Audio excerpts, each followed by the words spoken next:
nos hace como hermanos. No rendirse y seguir luchando. Ese es el único camino y mi visión en la vida.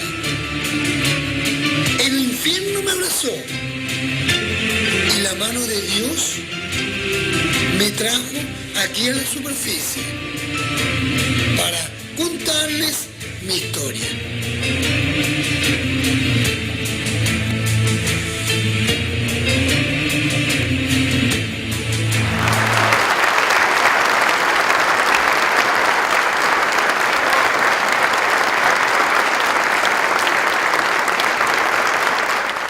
Hoy tenemos este panel que han hecho posible 3 empresas mexicanas que me voy a permitir traer a su atención.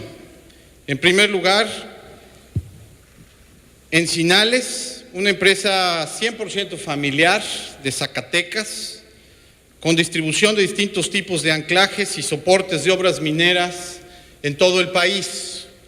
Una historia de éxito en donde tiene una capacidad y flotilla propia de vehículos y personas capacitados para hacer entrega de productos en cualquier punto del país. Otra empresa mexicana, de Nuevo León, Hidro 220, que tiene la forma original de hidratación y lleva 10 años hidratando a los trabajadores de las minas de México. La única bebida diseñada para la industria con vitaminas y minerales para que nada detenga a quien la consume en el interior de minas. Ya veremos más. Y la empresa que tengo el gusto de presidir, Candiani Mining, una firma de banca de inversión especializada en minería, que promueve con mucho dinamismo, con el orgullo de los mexicanos, proyectos en todo el país y que sistemáticamente está siendo testigo cuando visitamos las operaciones, los proyectos del esfuerzo de los mineros en el país. ¿Cómo empezó? ¿Cómo te enteraste del asunto? Cuéntanos tu primera visión de estos asuntos, por favor. Primero, buenos días. Gracias por estar con nosotros.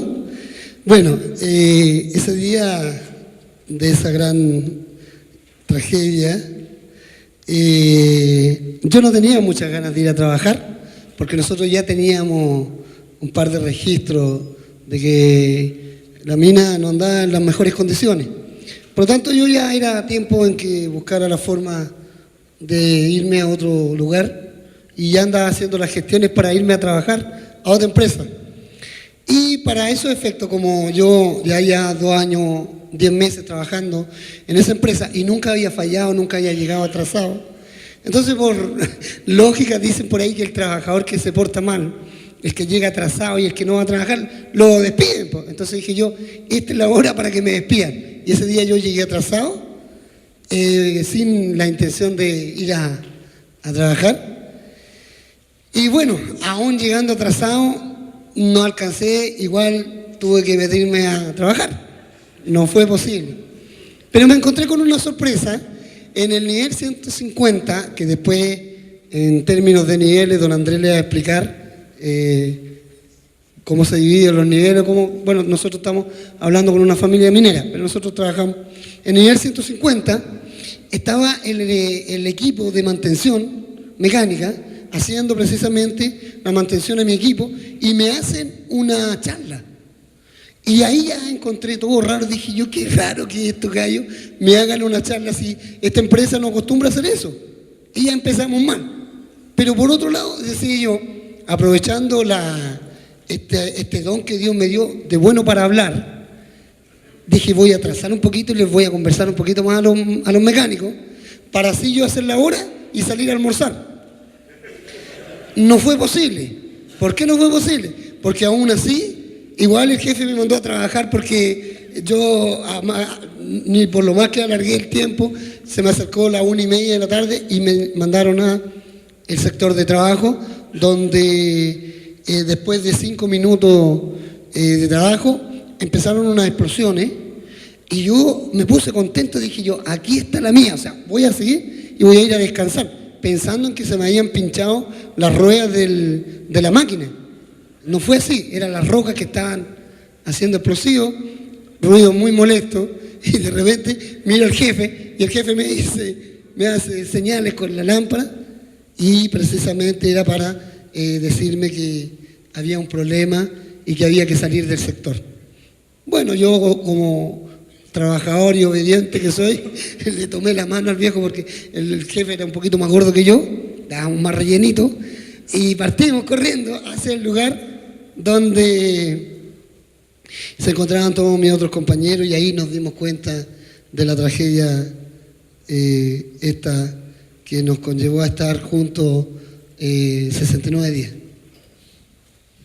Ingeniero Subarret, técnicamente, ¿qué pasó? ¿Por qué? ¿Por qué sucedió esto? Bueno, fundamentalmente porque hubo una explotación de varios años en donde no se analizó la estabilidad global de la mina. Lo que siempre se analizaba era la estabilidad local, es decir, todo lo que era la fortificación de los túneles, había fortificación, ¿cierto?, de mallas y pernos, pero que finalmente, al ir configurando una geometría que permitió, ¿cierto?, que se conectaran las distintas cavidades que se formaron y formar un bloque central. Si puedo ir a la próxima. Aquí está la descripción exactamente del problema que se originó. Se formó un bloque del orden de 700.000 toneladas, un bloque compacto. No fue un derrumbe en que actuaron estructuras geológicas. Aquí se formó un verdadero prisma de esas dimensiones que están allí indicadas, 200 por 100 por 25, y se llevó el único acceso que tenía la mina y que también tenía una chimenea de ventilación, la cual también se llevó parcialmente. El bloque seguía inestable, vamos a ver ahí una foto que es muy decidora, y estaba en plena formación un segundo bloque y por lo tanto la mina estaba activa. Si podemos avanzar a la siguiente lámina, esa era la zona inferior donde los mineros estaban trabajando. Como ustedes pueden apreciar, tenían la capacidad de desplazarse del orden de 1,5 kilómetros, por lo tanto no estaban confinados, y existían ciertas instalaciones en donde nosotros, pudimos identificarlas y poder generar alternativas para poder encontrarlo. La siguiente. Y yo creo que con esto termino, la fotografía que puede indicar qué es lo que nosotros veíamos a 4 kilómetros de profundidad, estando ellos a 8 kilómetros en el fondo de la mina, y está la formación de ese bloque. Lo que se ve es que ese túnel debería haber sido continuo, uno debería haber pasado por allí, la pared cayó, es un bloque, como decía, compacto, y la primera marca que está allí en color naranjo fue la primera que tomamos el día que nosotros llegamos. Esto fue un día jueves, nosotros llegamos el día lunes, a los 5 días la marca había bajado del orden de 2 a 3 metros. El bloque se seguía moviendo. Se seguía moviendo. Entonces, un descuido de la inestabilidad completa en la mina. ¿Cómo viviste esos primeros momentos? ¿Qué pasó con tus compañeros? ¿Cómo se organizaron? ¿Cómo manejaron las emociones prevalecientes en el momento? A ver, nosotros siempre como mineros nos hemos destacado por ser gente que andamos siempre con muy buen humor.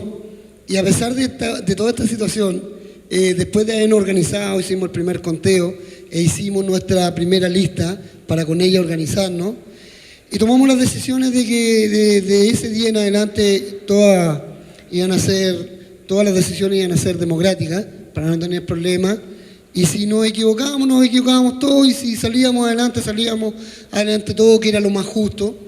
Por otro lado, pusimos como ley tener cuidado con los sonidos de voces, que en las adversidades es súper importante mantener los sonidos de voces más o menos a la altura de las circunstancias, no faltarse el respeto, no hablar más fuerte ni más golpeado de lo que normalmente uno habla.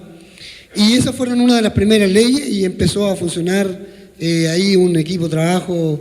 Hicimos un gran equipo donde cada uno de nosotros tomó un papel en lo que venía.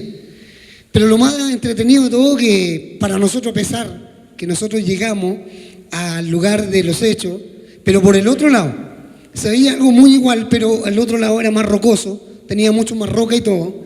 Y para mí era súper divertido, porque decía yo, y trataba de transmitir pura buena onda nomás, porque los chiquillos habían unos que recién y por primera vez que entraban a esa mina, no podíamos asustarlos mucho, nosotros éramos 7, 6 de nosotros éramos los más antiguos y conocíamos toda la mina, entonces tampoco nosotros queríamos alarmar mucho, pero yo en mi interior yo sabía que esto era grave y sabía que había que responder bajo las circunstancias y nos reíamos mucho porque nosotros caímos en desgracia el día jueves y el día sábado nosotros teníamos una fiesta, teníamos rumbada con las mujeres del pueblo. Entonces habíamos hecho con mis compañeros, uno de mis compañeros, Víctor Segovia, había facilitado su casa, yo me había encargado de invitar a todas las novias que habían por ahí y yo me había encargado de comprar la carne, otro compañero se encargó de comprar el ron y las bebidas. Entonces el día viernes nosotros todavía teníamos la esperanza de que nos iban a sacar por el atardecer. No sé qué.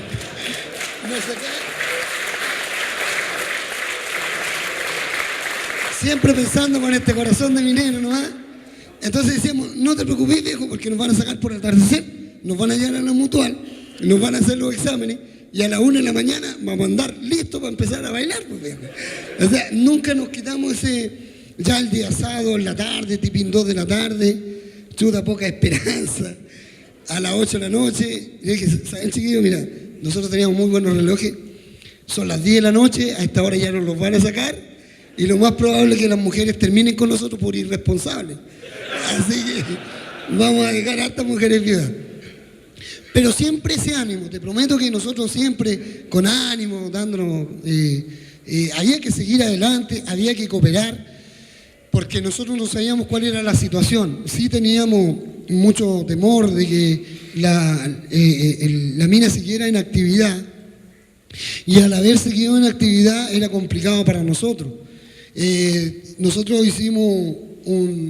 evaluamos el sector en términos generales y por el nivel 180 el nivel 180 tenía una chimenea, que esa chimenea supuestamente era una chimenea que a nosotros era una vía de evacuación en caso de.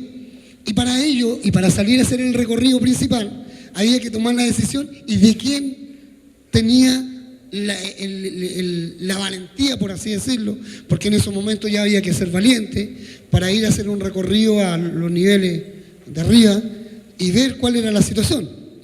Bueno, este es de mi bolsito regalón que yo hice dentro de ella, con un cinturón de seguridad, una manga, y hablé con unos compañeros y me armé de unas herramientas, 2 lámparas más, dentro de las lámparas, aparte de ella, la lámpara mía y todo, mi elemento, y fui a buscar una vía de salida, donde después de ese recorrido y me pude dar cuenta una vez que llegué a la boca de la chimenea de que esto era no solamente un accidente, sino que era algo más que un accidente. Para mí descubrí de que era realmente un milagro, porque primero en el conteo éramos 33 los que estábamos quedando, ninguno estaba herido, estábamos todos sanos, habían algunos problemas de susto que ya habían pasado, y por otro lado, cuando nosotros intentamos subir al nivel 290, que está abajo, yo me puedo dar cuenta que esto era un milagro porque cuando yo llego a la boca de la chimenea, había una cantidad de piedras sueltas y cuando yo iba subiendo no cayó ni una. Y cuando yo subo, empiezan a caer todas esas piedras. Entonces decía yo, si esas piedras se hubieran caído en el momento que yo iba subiendo, lo más probable que hubiera sido la hora de mi muerte. Hago un recorrido en el sector y me doy cuenta que no tenemos ninguna alternativa de salida. Y tengo que nuevamente volver y juntar a mis compañeros. Y aquí está que tus compañeros te crean también. Pero por otro lado siempre he sido afortunado porque en la calidad de trabajador siempre fui muy creíble, ya que mis jefes siempre confiaron mucho en mis capacidades porque siempre he sido una persona muy trabajadora, muy serio en mi trabajo y muy perseverante. Entonces yo tenía que demostrar y decirle a los chicos, ¿cómo les digo que no tengo salida? ¿Y cómo les digo que para este nivel no podemos salir? Porque si nos venimos por este nivel, hay un problema de aire, hay un problema de oxígeno, tenemos poco espacio, ahora vamos a subir, pero en un rato más cuando ya estemos cansados, ¿quién va a ir a buscar agua? No había agua en ese nivel. Entonces hago un dibujito en el piso, usando un poco la psicología, es súper psicológico y práctico para mis cosas, hago un dibujo y digo, mira, para el lado derecho hay una chimenea, está tapada, lado izquierdo hay otra chimenea, está tapada también, o sea, aquí tenemos una única posibilidad de permanecer en este lugar. Si nosotros subimos al lugar de arriba, nosotros simplemente nos vamos a morir todos. Los chicos, ¿sabes qué? En común acuerdo, todos en un momento me apoyaron, me dijeron, Perry, me decían Perry a mí adentro, vamos a hacer lo que tú digas y de ahora en adelante de aquí no sale nadie y aquí nos vamos a organizar. Eso fue la mejor decisión que tomamos nosotros.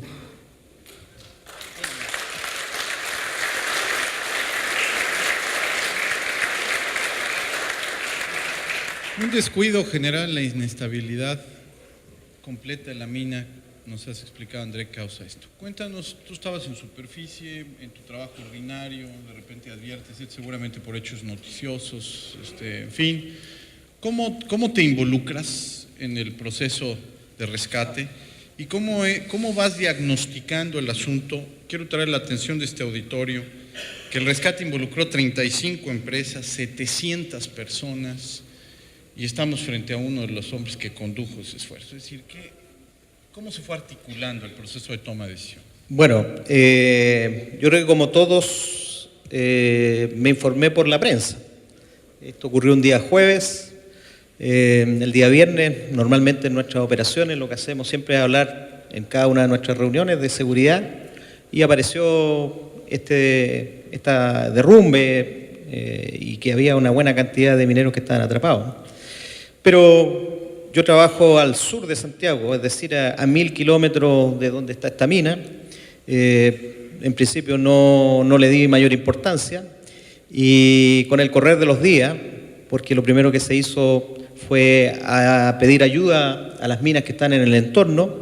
Sin embargo, hubieron varias situaciones de inestabilidad en la parte superior que hicieron abortar los primeros intentos de rescate.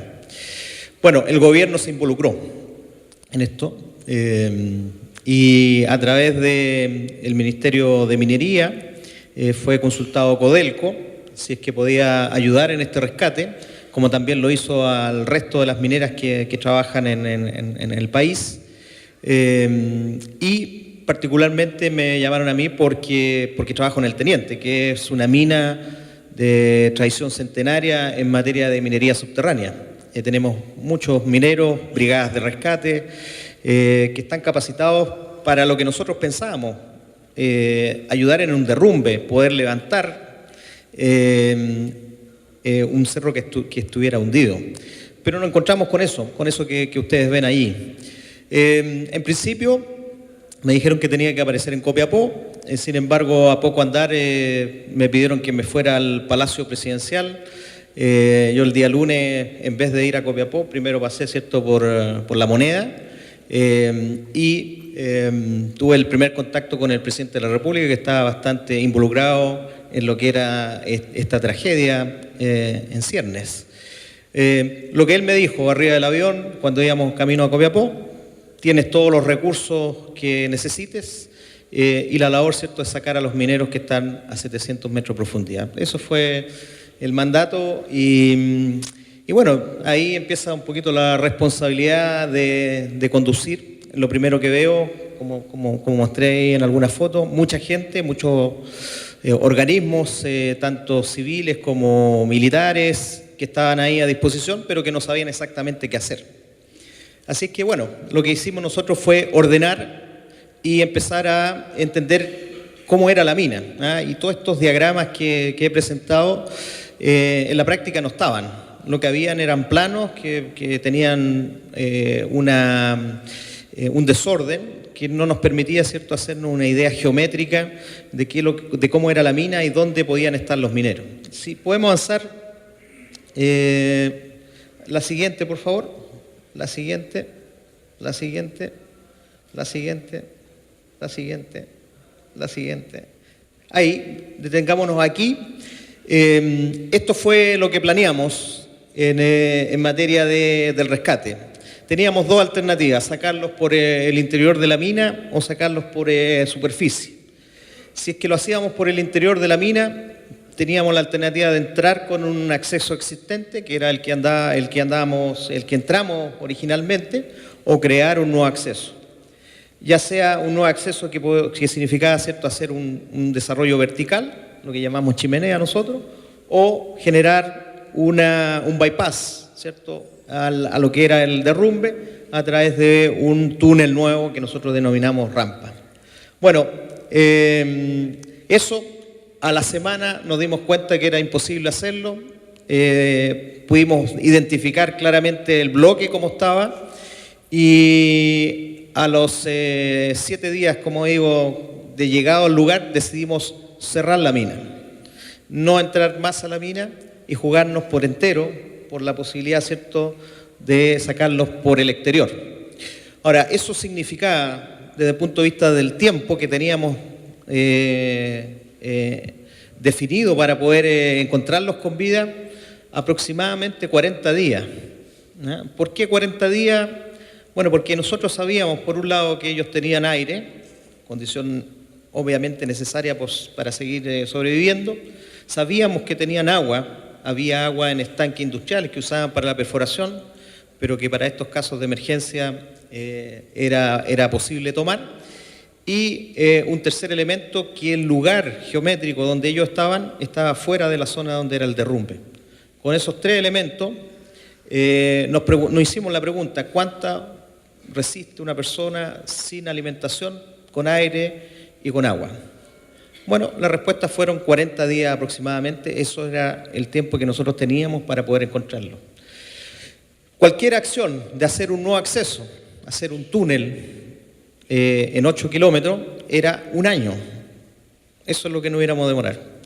Y por lo tanto, allí entonces surge la alternativa de hacer sondajes, que se utilizan, ¿cierto? Son perforaciones de 10 centímetros que se utilizan, ¿cierto?, para lo que es la exploración de yacimiento. En Chile se hacen del orden de 3 millones de metros de sondaje y por lo tanto había una serie de empresas que trabajaban en el norte de Chile y que pusieron a disposición 9 máquinas y que empezamos a hacer estos sondajes. ¿Cuál era la idea de los sondajes? Encontrarlos, solamente encontrarlos. Nosotros sabíamos que a través de un orificio de 10 centímetros era imposible sacarlo, pero nos permitía eliminar la variable más importante, que era el tiempo, y poder prolongar su estancia al tiempo que sea necesario para poder encontrarlo. Esa fue la estrategia que desarrollamos y bueno, contamos con la colaboración ahí de muchas empresas, como decía, fueron algo así como 35 empresas y 700 personas que trabajaron en este rescate. Varios 17 días. 17 días. Con precisión. Si afuera sabían que ustedes estaban bien, si afuera asumían que estaban heridos o si afuera asumían que no estaban con vida. ¿Cómo procesó el grupo eso? ¿Cómo se alimentaron? ¿Cómo fueron viviendo esos 17 días? A ver, los 17 días, para mí, según la filosofía mía, está muy adecuada. Me gusta ese tipo de vida, la encontraba muy bonita, porque creo que era una prueba que había que pasar nomás. Por otro lado, había que organizar lo que había. Nosotros hicimos un resumen en el refugio.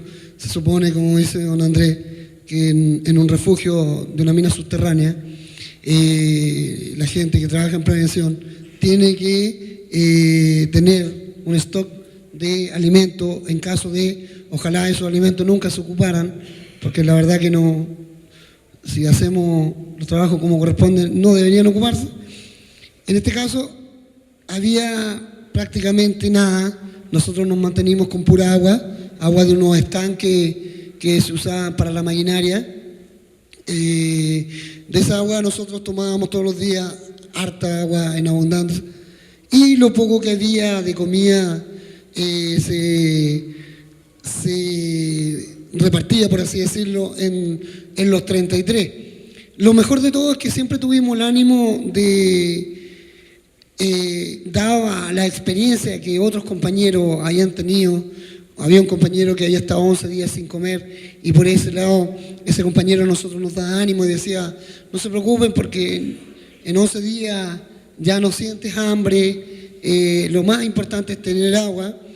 Y lo poco que había lo organizábamos para no tener el problema de andar o formar algún tipo de discusión. Siempre fuimos muy respetuosos, muy respetuosos. Y a medida que iban pasando los días, nosotros íbamos pensando quién va a llegar en caso de que... Primero nosotros lo único que le pedíamos a Dios que la empresa nuestra no se hiciera responsable del rescate, porque si nosotros sabíamos que las condiciones que la empresa da a nosotros especialmente no eran de las mejor y por lo tanto esperábamos que apareciera gente más idónea para este rescate. Entonces por un lado nosotros decíamos, pucha, va a aparecer el gobierno y entre nosotros hacíamos apuestas del tipo de ingeniero que iba a venir. Entonces nosotros decíamos, yo decía, yo apuesto cualquier cosa que el ingeniero que va a venir va a medir 1,80 m, es rubio de ojos de colores. ¿Cachai? Otro decía, no, va a venir un ingeniero moreno, grande. Entonces como que nos estábamos transformando, no sé qué pasaba. Decía, no sé qué estaba pasando allá adentro. Entonces la apuesta de nosotros era todo entre el susto, entre no tener comida y las ganas de seguir viviendo, hacíamos, oye, mira, ¿sabes qué? Van a venir empresas que usan alta tecnología en sondaje y por ahí no se equivocaron porque gracias a Dios nosotros somos 7 antiguos y aparte que yo tuve la suerte de caer con unos compañeros que tenían mucho más experiencia que yo. Ellos vienen de familia minera, pero de 100 años atrás, por ejemplo, en el caso del Galleguillo, y él nos da todas las especificaciones de los ruidos que ya se sentían a lo lejos y para nosotros al sentir ruido, para nosotros era como decir, ya vienen por nosotros, no importa cuánto se demoren, pero ya van a venir.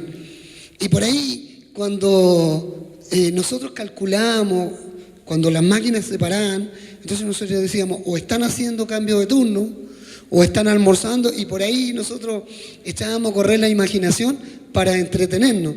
Y en muchas ocasiones ya sentía los ruidos cerca de ti y de repente se paraban y decía yo, ¿hasta cuándo? Pucha, entraba de alguna forma a decir qué pasa con las máquinas y empezaba a cuestionar.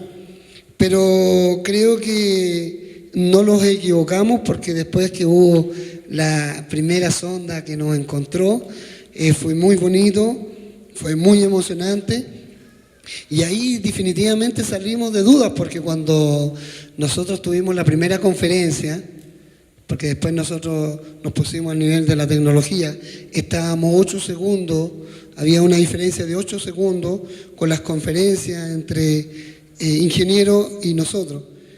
Y fue precisamente la emoción, una de las emociones más grandes fue de ver a todo este equipo de profesionales. Y no estábamos tan equivocados porque en la primera conferencia nos ponen una pantallita para ver a los ingenieros y la verdad que cuando yo miro a los compañeros, todos los compañeros emocionados y los cachetitos apretaditos donde habían visto a los jefes tan lindos que habían arriba. ¿Ya? Y medio sexy, yo no sé qué estaba pasando. Y no lo estábamos equivocados, la verdad que el equipo de trabajo parece que hicieron un reality los del gobierno, porque eligieron a puros profesionales y todos modelos, pues. Dentro de ellos estaba don Andrés Ugarret, ahí, ¿eh? Así que ese ambiente se vive siempre.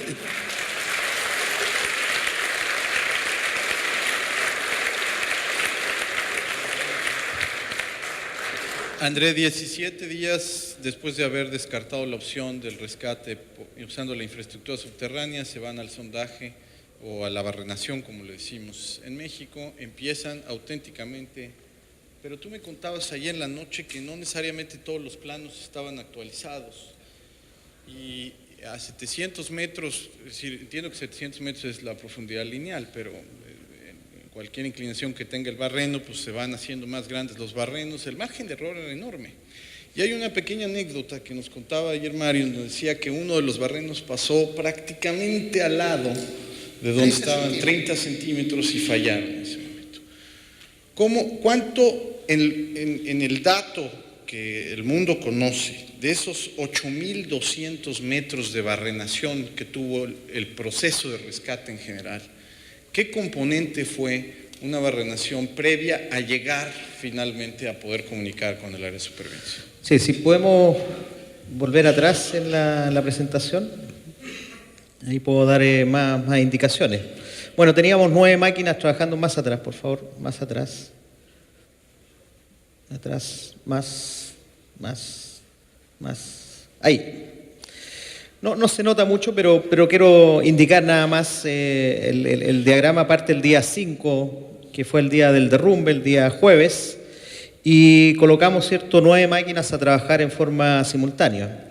Estas son máquinas de aire reverso que se utilizan, ¿cierto?, para como decía, para el muestreo y la identificación de los yacimientos en profundidad. Tienen una capacidad de llegar hasta unos 800 metros aproximadamente, dependiendo de la máquina. Y teníamos también máquinas que hacían tiros de diamantina, que son más lentos, pero que tienen una precisión bastante mejor. Bueno, hicimos ahí una estrategia entre estos dos tipos de sondajes y alcanzamos a realizar 21 sondajes, de los cuales 3 hicimos blanco. Las razones que teníamos para eliminar los que no nos funcionaron, bueno, fueron sondajes que se desviaron, sondajes que rompieron a cavidades preexistentes que no las teníamos identificadas en los planos, sondajes que tuvieron problemas operacionales, sondajes que se inundaron con agua y que no pudimos seguir avanzando. Para los sondajistas, un buen sondaje tiene una precisión de un 5%, más o menos eso es lo que está en los contratos que se hacen normalmente con las empresas de sondaje. 5% en 700 metros son 35 metros posibles de desviación. El lugar donde teníamos que llegar, que era el refugio, tenía 5 metros de largo por 5 metros de ancho por 10 de largo. Es decir, necesitábamos una precisión del 1%. Eso es lo que necesitábamos. Y lo que se hizo finalmente para poder alcanzar esa precisión fue aumentar el nivel de medición del sondaje, y lo que hacíamos cada 100 metros, el sondaje era medido en sus 3 coordenadas, se entregaba la información al operador y a través de medidas operacionales, que básicamente es la rotación y la cantidad de peso que se le entrega a las barras, permite articular o mover, ¿cierto?, la desviación o el grado de precisión de los sondajes. El día jueves, previo al domingo, donde encontramos o hicimos contacto con los mineros, efectivamente lo que sucedió es que el primer sondaje llegó a 700 metros de profundidad. La verdad es que ustedes comprenderán la presión que teníamos en ese momento, de la prensa, de la gente que está en el gobierno, pero fundamentalmente de los familiares de los mineros. En ese momento fue bastante emocionante porque ellos dijeron, ahora sí lo encontramos, estamos a punto. Sin embargo, ese primer sondaje avanzó 710, 20 y llegamos hasta los 780 metros, pasamos el fondo de la mina y el sondaje no conectó. La verdad es que ahí se armó una gran batahola en superficie, hubieron protestas, los familiares se querían tomar la mina porque lo que ellos aducían es que lo que estábamos haciendo nosotros era un show, que estábamos ganando tiempo, que esto era solamente para que ellos estuvieran tranquilos, pero que finalmente no lo íbamos a sacar, y lo que nos pedían ellos era que reabriéramos la mina, que pudiéramos entrar a los pequeños mineros, que en Chile se denominan pirquineros, que son bastante más arriesgados, que entran por sectores donde probablemente no hay condiciones de seguridad, y que nosotros teníamos miedo y que no éramos lo suficientemente corajudos para dejar pasar a otras personas que sí conocían y que nosotros estábamos solamente intentando hacer algo para que no se dijera que no fue realizado. Así que bueno, fue un momento muy difícil, que yo creo que probablemente ellos también lo vieron muy difícil porque el sondaje estaba al lado y lo escuchaban y pasó de largo. Mario, hay una infinidad de aventuras que hemos seguido a través de los medios, de anécdotas en el interior de la mina. Pero por favor, comparte con este auditorio los 3 momentos más difíciles durante el proceso de estos 69 días que te vengan a la mente desde el punto de vista de coordinación o de sobrevivencia. A ver, 3 momentos difíciles. Fue precisamente el dolor más grande que nosotros sentimos, fue cuando pasó la barra por el lado nuestro, y ahí hubo muchas frustraciones, desesperanza, hubo un poco de todo. Yo me acuerdo siempre que tomaba mi máquina, el scoop, y tomaba velocidades, a alta velocidad, y me tiraba en contra de la roca con la pala parada para ver si le hacía daño y ver la forma en que la barra apareciera. O sea, era tan desesperante el momento que nosotros queríamos hacer que la barra apareciera de cualquier forma. Sobre eso, después, ese fue como uno de los momentos más crueles.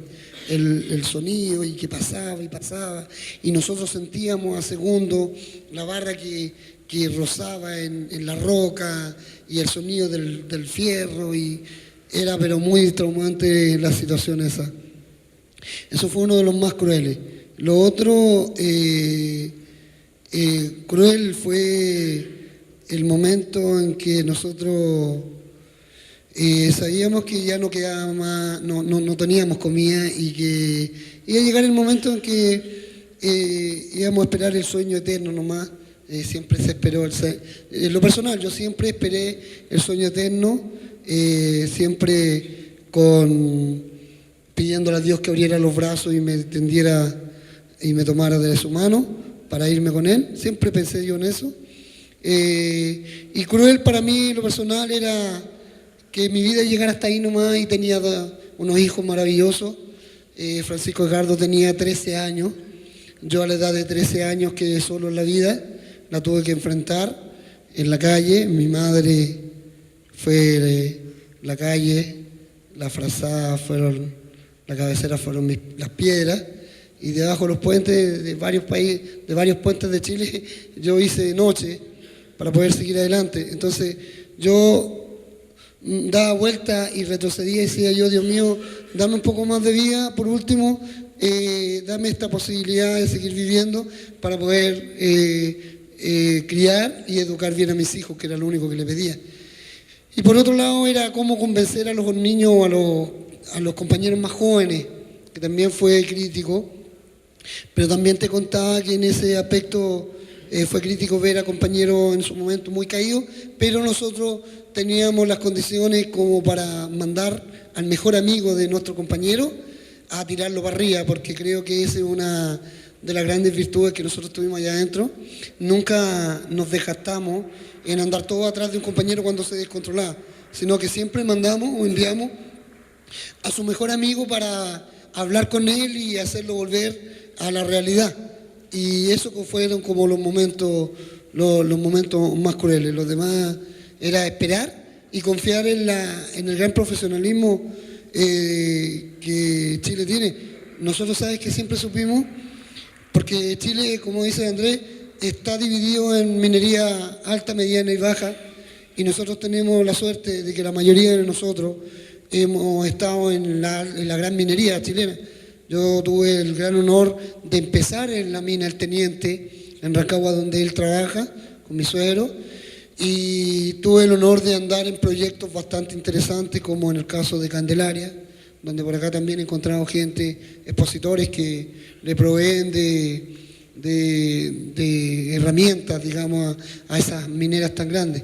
Entonces, nosotros sabíamos que la adversidad iba a ser cruel, pero había una forma de enfrentarla.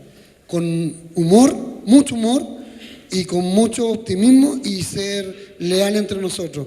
La lealtad y el trabajo en equipo a nosotros nos conllevó a hacer de este rescate un éxito, porque hubo algo súper importante, que después, cuando empezaron las comunicaciones, nosotros ya nos sentíamos parte del gran equipo que ellos tenían afuera, porque ya nosotros después no hacíamos las cosas solos, sino que éramos parte de la planificación que ellos tenían. Entonces ellos nos pedían a nosotros que hiciéramos toma de lugares físicos específicos, y nosotros con una camarita que teníamos y un periodista, nosotros nos pusimos nombre allá abajo, teníamos camarógrafo, periodista y todo, hacíamos los recorridos pensando siempre que lo que nosotros grabáramos le hiciera bien para el trabajo que los profesionales estaban haciendo.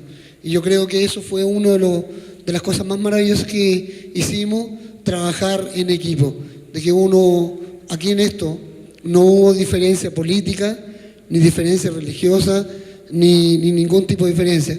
Ahí fuimos todos, y en su momento, aunque no lo crean, pensamos y nos creímos ahí abajo. Nos hicieron los grandes, nos hicieron sentir ingenieros también, porque ellos nos respetaron tanto como nosotros a ellos. Eso fue una de las cosas más bonitas que vivimos ahí.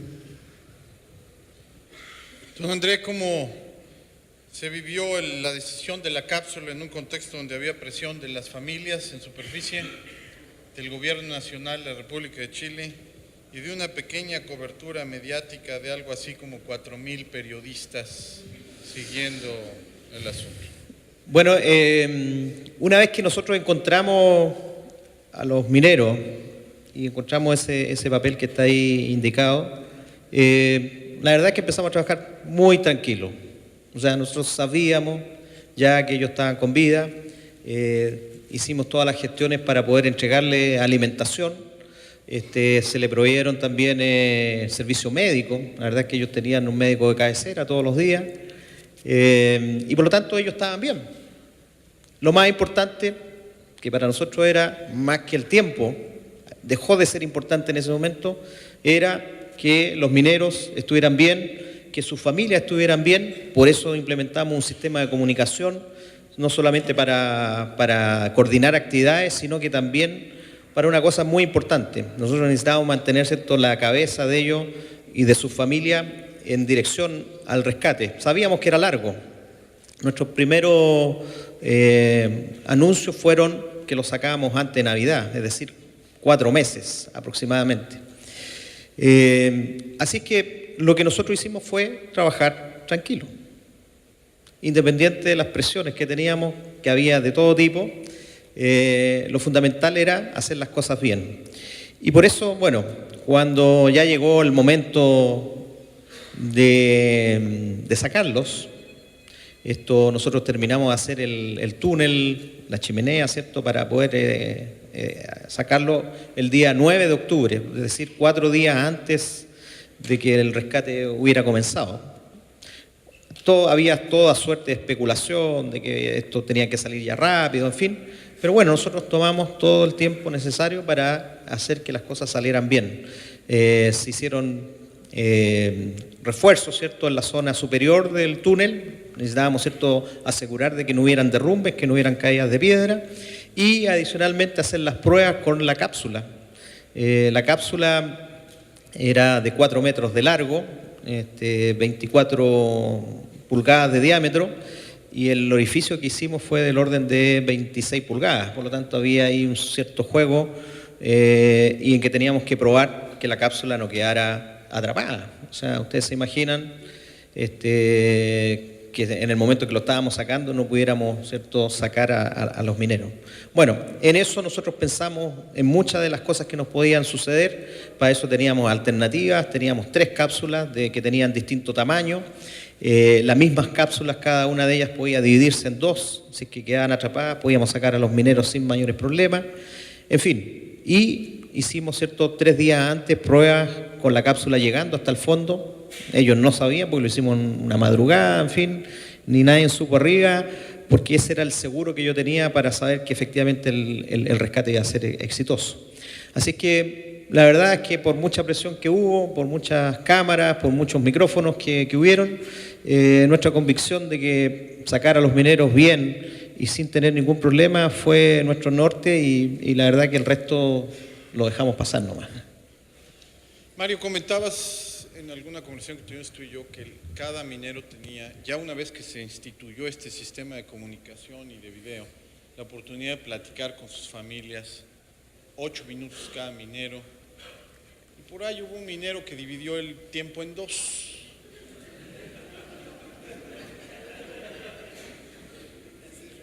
Digo, nada más para la anécdota, pues cuéntanos cómo estuvo ese caso. A ver, eso era una gran cosa.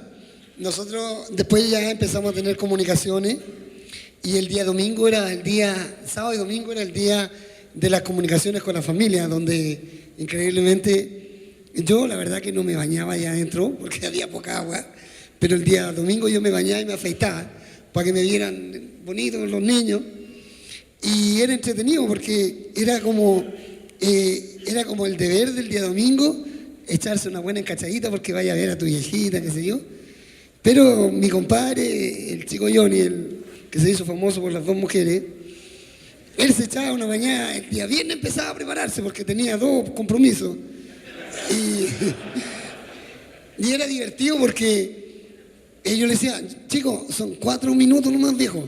Entonces el chico Johnny siempre andaba con un cartoncito echándose a él así, y decía ya, y tenía una carita, era chiquitito, yo no sé de dónde tenía, ahí viene la fortaleza del minero, de que el minero puede ser muy chiquitito, pero en términos de mujeres viejos siempre somos pechugadores. Está dicho y escrito. Y ahí aparecía el chico con sus 2 mujeres, era re complicado porque hablaba 4 minutos, yo siempre, como éramos muy amigos, lo acomodaba con 1 minutito más. Eso era el día sábado y el día domingo. Pero aparte de esa anécdota, hubieron muchas más muy divertidas, como por ejemplo, en uno de estos días tan dolorosos, por así decirlo, salí a caminar para el nivel 75 y estaba llorando uno de mis compañeros, y llorando, lloraba, decía, ¿por qué lloras, compañero? Yo trataba de darle ánimo para que él siguiera adelante. Dice, no, mi mujer me está jodiendo. Dice, ¿tu mujer te está poniendo los cuernos ahí arriba? No, yo decía, mira, yo estoy súper contento porque si mi mujer a mí me estuviera jodiendo, yo estaría feliz. Le tengo un seguro de vida, joven, bonita todavía, ella es profesional, no va a faltar el personaje que se haga cargo de ella. Y decía, por estas cosas la vida, viejo. ¿Qué edad tiene tu señora? 92 años, viejo. Ya, oye, con 92 años, ¿quién va a agarrar tu vieja? Nadie, pues, viejo. O sea, era para darle ánimo nomás al compadre. Y una de las cosas que también nosotros, porque hubo un antes y un después, nosotros hasta los 22 días, porque cuando ustedes nos encontraron a nosotros, pasaron un par de días en que nos daban puro suero para normalizar supuestamente la comida y qué sé yo, pero nosotros pedíamos comida porque estamos acostumbrados al frijol, al garbancito, a la cazuela, a todo ese tipo de comida. Entonces ellos nos empezaron a meter comida, pero después de los 25 días ya empezamos a comer como corresponde y ahí sucedió un problema. Ya empezamos a recuperar peso y empezaron a nacer ya las necesidades. Antes de la comida teníamos siempre la necesidad de ir a hacer parados nomás. ¿Cómo se dice acá en México? ¿Pipí? Pipí. ¿Y sentado? Sentado. Popó. Ya. Entonces nosotros teníamos, después de los 25 días, empezamos con este problema. Teníamos definido dónde ir a hacer parados. Echáis la corta, no hay problema, cantando, mirando para el lado. No hay problema. Pero después empezó el problema de ir a ser sentado. Y como no habíamos comido ya hacía 25 días, tú entenderás que todo el cuerpo se achicó, pues, viejo. Por lo tanto, el que te dije estaba chiquitito también, pues, viejo. Hablando en esos términos.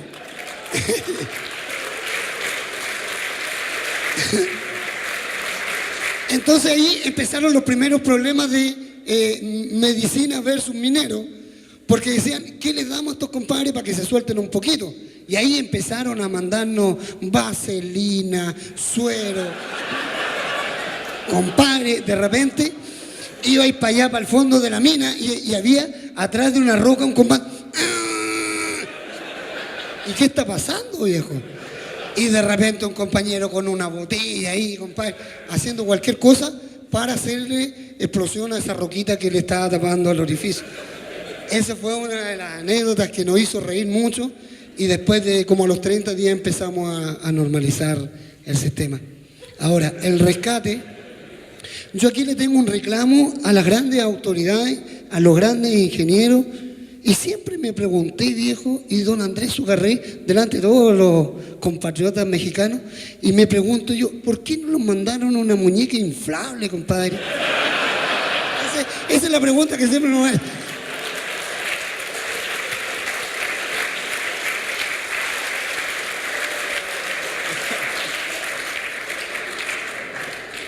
Don Andrés, cuéntenos un poquito más, regresando al tema de la superficie. En este contexto de presión política, mediática, nos ha dicho don Andrés, teníamos la tranquilidad que ya una vez sabiendo su ubicación, que estaban vivos y que hubo un proceso de comunicación fluida, el proceso para sacarlos con la cápsula salió. Pero al principio de la intervención me decía había un plan A, plan B, plan C. Dentro de esa serie de pruebas que hicieron con la cápsula, que hasta donde entiendo no es que hubiera mucha experiencia en el mundo respecto de ese mecanismo en específico, ¿qué resultó más fácil de operar de lo que originalmente se conceptualizaba, y qué resultó más complicado en la realidad del rescate, lo que al principio ustedes mismos tenían conceptualizado? ¿Qué debemos de aprender de esa tecnología, los profesionales de la industria que están aquí? Bueno, lo primero que siempre pensamos es que una sola alternativa no había que usar porque habían riesgos. En la minería siempre van a haber riesgos, y lo que tiene que saber uno es a qué riesgos se está enfrentando. Teníamos riesgo en este caso, ¿cierto?, de la desviación, ese era uno de los grandes riesgos. Teníamos riesgo al desconocimiento de la topografía, teníamos riesgo por el desconocimiento de la geología, teníamos riesgo, ¿cierto?, cómo iban a funcionar las máquinas sometidas al límite de su capacidad de perforación. Es por eso que para enfrentar los riesgos lo que nosotros hicimos fueron 3 planes. Mucha gente me preguntaba si lo hicimos porque queríamos hacer competir a la empresa. La verdad es que no. Lo que nosotros siempre andábamos buscando era de administrar y diversificar el riesgo. La verdad es que en el plan B, que fue finalmente que fue exitoso, tuvimos momentos muy complicados. Los martillos se empezaban a desgastar en forma excesiva por la curvatura que tenía el tiro. Y por otro lado, también teníamos problemas, ¿cierto?, con la calidad de algunos de los bits de perforación. Algunos de ellos cayeron en el fondo de la mina. Como teníamos un tiro central, guía, afortunadamente estos pudieron salir por el fondo de la mina. Tuvimos que hacer una coordinación con los mineros, de manera tal de que cuando esto era la perforación no hubiera nadie inmediatamente debajo, por lo tanto había que aislar. Pero el gran aprendizaje desde mi punto de vista es que uno siempre tiene que estar pensando en que algo puede pasar. Uno nunca se puede jugar en una zona alternativa, tiene que tener diversificado el riesgo con medidas de contingencia, y yo creo que ese fue el gran aprendizaje. Hoy día está instalado, por lo menos en el país nuestro, esto de tener siempre alternativas frente a una situación desconocida. Miren, un comentario, licenciado, pero hay que hacerle 2 salidas a cada mina, ¿no? ¿Cómo? Bueno, eso desde el punto de vista del aprendizaje post rescate, es que primero hay que siempre pensar, los que trabajamos en minería, yo creo que en cualquier actividad económica, es que nosotros tenemos personas que están enfrentadas a riesgos, que pueden, ¿cierto?, dañar a las personas. Y por lo tanto tenemos que invertir en seguridad. O sea, yo creo que toda empresa que se precie, ¿cierto?, de tener responsabilidad sobre sus trabajadores, tiene que hacer una inversión fuerte en lo que es materia de seguridad. No es posible, ¿cierto?, que una persona que entra a trabajar no salga, ¿cierto?, viva al final de su faena. La verdad que eso hoy día, por lo menos en mi conciencia, no es tolerable. No es tolerable, ¿cierto? Y por lo tanto los que dirigimos empresas, los que administramos, los dueños de la empresa, tienen que pensar que siempre estamos trabajando con personas. Y eso significa inversión, significa trabajar en seguridad, trabajar, ¿cierto?, en lo que es sistemas de fortificación y también trabajar, ¿cierto?, en planificar adecuadamente las minas, y eso significa tener accesos tanto de salida, ¿cierto?, como de entrada, como de salida, en fin, aquellas todas condiciones necesarias para que garanticemos, ¿cierto?, que la vida de las personas que trabajan expuestas a los riesgos esté garantizada. Mario, nos queda poco tiempo, pero nunca tuvieron problemas de ventilación en la mina, no tuvieron problemas relevantes de agua por el tanque que nos mencionabas. Después de 17 días ya no, el tema de la alimentación ya no fue un problema. Luego vino ese momento de organizar la salida, y ya que habían probado que la cápsula efectivamente funcionaba, había que ordenar quién salía, cómo salía, había que correr ese último riesgo de quién era el primero, quién era el segundo, quién era el tercero. Tú fuiste el segundo en salir. ¿Cómo se tomó ese proceso de decisión? ¿Y qué momento, si es que lo hubo, de tensión hubo en los compañeros respecto a ese momento de salida, o a lo mejor fue el evento más coordinado en el ambiente de entusiasmo de que ya había luz al final del túnel? A ver, primero nosotros teníamos la lista original que hicimos desde el primer momento, y esa era la lista que nosotros estábamos respetando.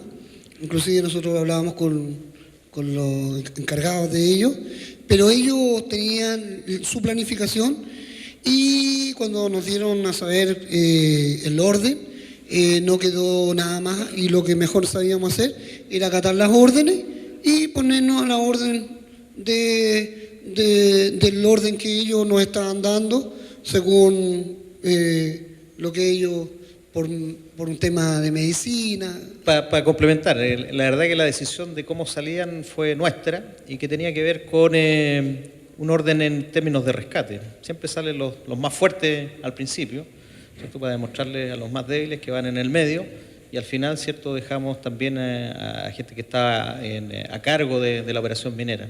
Fue una decisión ahí que hablamos con la gente que estaba encargado de los rescates, y la verdad es que nos funcionó bastante bien. Eso.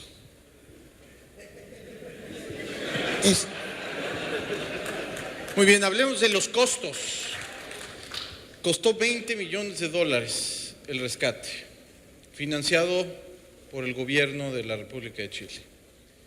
El elemento de costo parece no haber sido un elemento en ese momento de impedimento para operar los planes alternativos que se tenía, pero sí nos gustaría aprender un poco de cómo se han después desencadenado las responsabilidades de ese costo, cómo se ve a toro pasado esa operación de ese programa de rescate. Bueno, en materia de costo, la verdad es que como decisión para la operación de rescate nunca fue un elemento relevante. Eso es lo primero que hay que decir. Cuando yo me hice cargo de este rescate, nunca me preguntaron ni cuánto iba a salir, ni cuánto costaba cada una de las perforadoras que estaban allí. Lo importante que había y que me indicaba, ¿cierto?, en la coordinación con las autoridades, era que tenía que estar todo lo necesario. Y yo creo que eso fue súper valioso desde el punto de vista, ¿cierto?, de definir claramente una estrategia sin importar los costos. Evidentemente que nos interesaban, porque no tuvimos que negociar varias cosas, pero la verdad es que en el principio todas las empresas mineras que trabajaban en Chile se pusieron. las grandes mineras colocaron a disposición, ¿cierto?, máquinas de sondajes que ellos tenían, que usaban en sus operaciones, equipos profesionales, y en el caso nuestro de Codelco, colocamos, ¿cierto?, todos nuestro know-how en términos de conocimiento, de administración de grandes contratos, y eso fue lo que desarrollamos. Finalmente el gobierno tomó por decisión propia la responsabilidad de costear todos los costos que significó este rescate, y lo que tiene hoy día entablada una querella contra la empresa de la minera San José. Entiendo que están en litigio todavía y están buscando la responsabilidad civil respecto del costo de este rescate. Pero yo creo que es importante, para mí por lo menos en aprendizaje, es que cuando hay en juego vidas de personas, yo creo que todo el mundo valoró que no hubiera una decisión económica detrás de esto. Y todo el país, porque aquí ya no es solamente el área minera, todo el país actuó en concordancia, ¿cierto?, con lo que se necesitaba. Y no ha habido ninguna crítica, ninguna, de ningún sector del país, ya sea de que están a favor del gobierno o en contra del gobierno, respecto de lo que se hizo y de lo que costó. Yo creo que eso es una enseñanza que cuando hay una labor importante, cuando el país se une en torno a una causa que para todos es valedera, las cosas se pueden hacer y no pueden haber, y hay una unidad que la verdad que se vivió fuertemente en aquel tiempo. Siempre he pensado que los primeros responsables de la seguridad somos los mineros, y cuando decimos los mineros no me refiero solo a los que están en la operación, si somos los que estamos en el mundo de las finanzas, los que estamos en el mundo de la dirección, los que estamos en el mundo de la operación, los que estamos en el mundo de la planeación de las cosas. La seguridad es una consecuencia de un montón de actividades y no es una relación simplemente causal de una actividad de un día en un momento determinado. Si en este momento, y para ir cerrando, Mario, tuvieras frente a ti a todos los mineros operadores, esos hombres y mujeres, que las tenemos muchas en México, que están sistemáticamente entrando, saliendo a las minas, ¿qué enseñanza desde el punto de vista de seguridad, desde el punto de vista de actitud, desde el punto de vista de tu persona y tu vivencia, qué les dirías? A ver, yo creo que primero, yo estoy muy agradecido de Dios por darme esta segunda oportunidad de vida. Agradecido porque creo que espiritualmente es el ser más poderoso y es lo máximo que conozco. Segundo, estoy muy agradecido de Dios por darme la oportunidad de pertenecer a esta gran familia minera. Yo hoy día perfectamente podría estar haciendo todo lo contrario de ser minero, por lo que me pasó. Podría estar haciendo una campaña en contra de la minería. Al contrario, queridos amigos, estoy totalmente a favor. A favor de una minería seria, responsable. A favor de ingenieros, gerentes, supervisores, capataces, que respeten las normas y las leyes conforme a quienes las rigen. Y por otro lado, como obrero, yo hoy día les podría decir lo siguiente. Creo que nosotros como obreros, yo voy a hablar en calidad de obrero, pedimos una sola cosa. Nosotros como obreros jamás le vamos a pedir un título o un puesto de trabajo a un superior.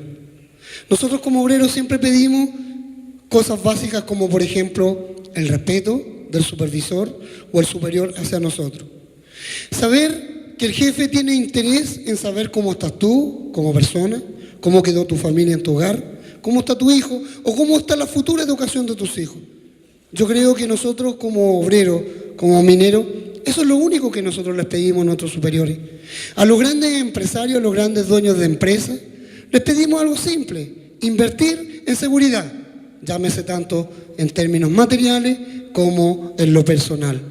Andar con un buen bototo de seguridad, buen implemento de seguridad, significa desarrollo para el bienestar tanto de la empresa como para el bienestar personal.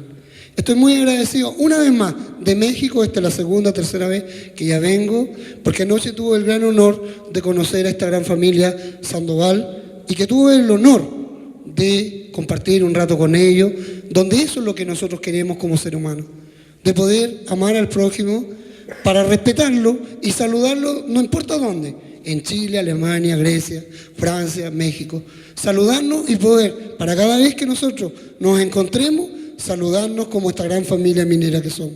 Ustedes los grandes y quienes hacen las leyes y quienes hacen las grandes disciplinas mineras, sigan trabajando para ellas. Los futuros posibles ingenieros que aquí están. Posiblemente yo ya no llegue a ser ingeniero ni nada, pero sí soy uno de los más grandes de esta gran familia minera y que por mientras Dios me dé vida, salud, voy a estar cerca de ella para poder seguir cambiando condiciones para que nunca más en el mundo ni en Chile suceda lo que nos sucedió a nosotros. Muchas gracias y que Dios los bendiga y espero verlos pronto.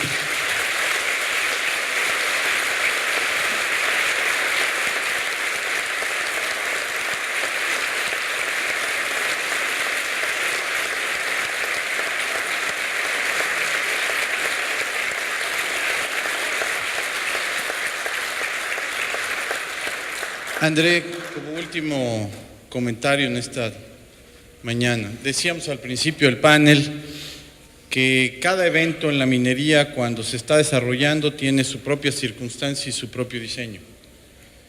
Sería justo decir también que cada accidente tiene sus propios retos y sus propias condiciones y como consecuencia de eso, cada rescate tiene sus propios desenlaces de acuerdo a lo que le tocó enfrentar.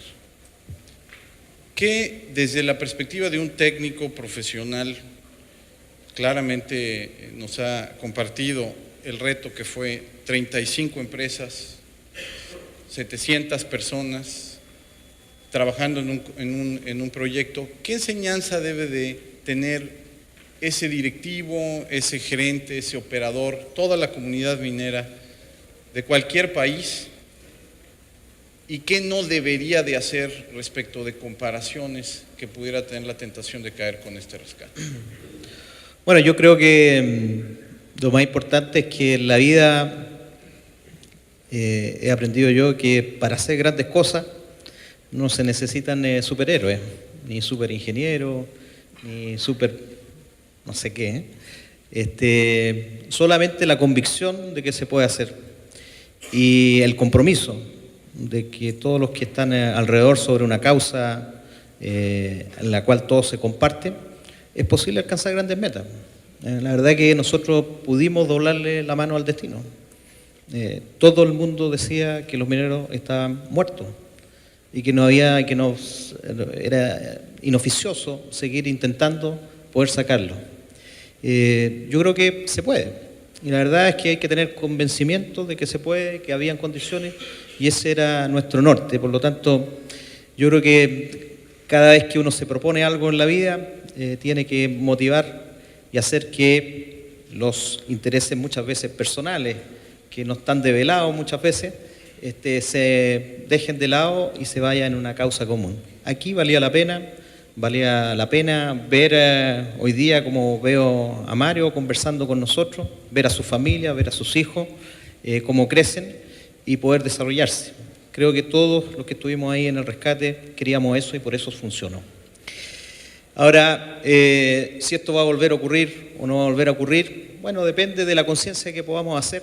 Y yo creo que lo que dice Mario, y que comparto plenamente, en la medida que nosotros tengamos conciencia de que las personas son las importantes, que la actividad económica también es importante, pero que hay que compatibilizar esos intereses, hay que generar trabajos dignos, que hay que generar ciertas condiciones de seguridad, condiciones ambientales también y de las comunidades. La verdad que esta actividad puede ser sustentable. Por lo tanto, es cuestión de ponerse en la conciencia, de realizarlo, y yo creo que eso va a ser posible. Así que eso es. Muchas gracias también.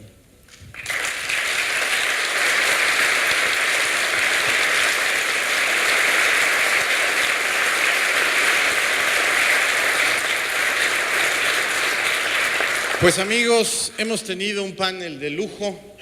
Muchísimas gracias, Mario. Muchísimas gracias, André. Muchísimas gracias, Anclas Mineras Encinales. Muchísimas gracias, Hidro 220. Muchísimas gracias a todo mi equipo en Candiani Mining.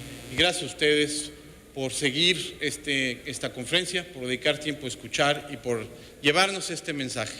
Concluyo con estas palabras. Los responsables de un proceso de seguridad somos todos nosotros, los que se meten en las minas y los que están fuera de las minas. Este sector, los primeros responsables en cuerpo somos nosotros, y este es un esfuerzo simplemente de aprender, porque habemos quienes sí pensamos que podemos aprender de historias de éxito y en cabeza ajena. Amigos, a nombre de la Asociación de Ingenieros de Minas, Metalurgistas y Geólogos, a nombre de los organizadores de esta plática y de los patrocinadores, les queremos dar un obsequio y un agradecimiento por habernos acompañado, y el mejor agradecimiento que puede tener un público, que es un aplauso fuerte que en el fondo dice gracias.